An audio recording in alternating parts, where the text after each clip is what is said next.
kananay, mga kalola, lods. Ngayon po gagawa tayo ng Filipino style pancake. Pang merienda ngayong hapon.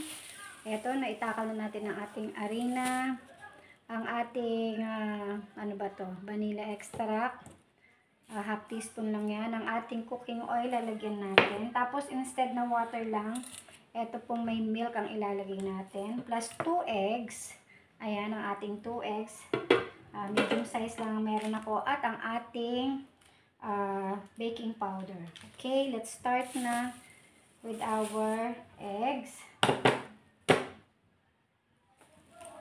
Lagay na natin yung ating wet ingredients. Okay. Tapos ang ating milk. Ayan na, ilagay natin yung ating milk. Habang natutulog po si Adipot. Yan. Tapos maglalagay tayo ng 2 tablespoon or 2 teaspoon na lang ng oil para hindi masyadong ma-oil. Yan. Para hindi siya kumakapit sa ano. Okay, that's it. Ano natin ng maigi. Mekos-mekos lang natin, guys. Okay. Ayan. Then, after that, ito namang vanilla extract. After ng ating vanilla extract, half teaspoon lang yan ha, vanilla extract natin.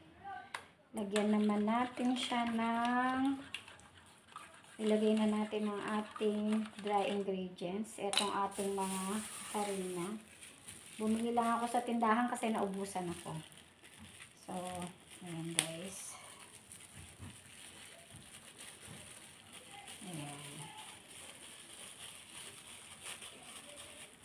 Sana umabot yung aking camera, yung aking storage. Kasi, alam nyo guys, ang hirap.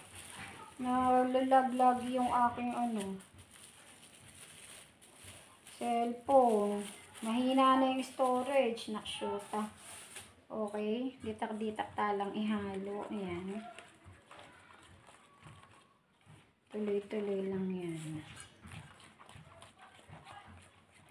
Okay. After, pagkatapos nito, pag nahalo na lahat, siset muna natin ng 20 to 30 minutes na bago natin i-fry para mag-set yung lahat ng ingredients. Mag-combine ulit sa isa't isa. Parang nanliligaw lang yan, pinapatagal. Alay na ipasok ang panliligaw noon. Katuwa. Bala mo maglolo ko niya. Okay. Ayan na siya. Isa pa. Ilagay pa natin yung isa para hindi siya masyadong malagnaw. Then, after nyan, yung ating baking powder. Hindi pa kasi isinali ng isa-isa, kaya matagal. Tapos, pag inirelease mo to 90 seconds lang. Ganun. Natututo na rin ako. Dati hindi ko alam pa paano yung pag-upload. Ngayon, nilalaman ko na. Napapag-aralan talaga. Hinay-hinay lang. Lahat napapag-aralan. Yun nga lang, pag i-edit. Hirap na hirap ako mag-edit kasi nga, hindi ko ma-i-upload yung Tapos yung CapCut. Ano ba yan? Pinagbabayad ako ng 1,000. Hindi pa nga ako kumikita. Ganun! Wala, nasobrahan na. Oh, ayan. Isa-set muna natin yan. Tapos, ang ating powder, baking powder, na half teaspoon lang ilalagay natin. Okay. Ilagay natin half teaspoon. Ayan. Okay.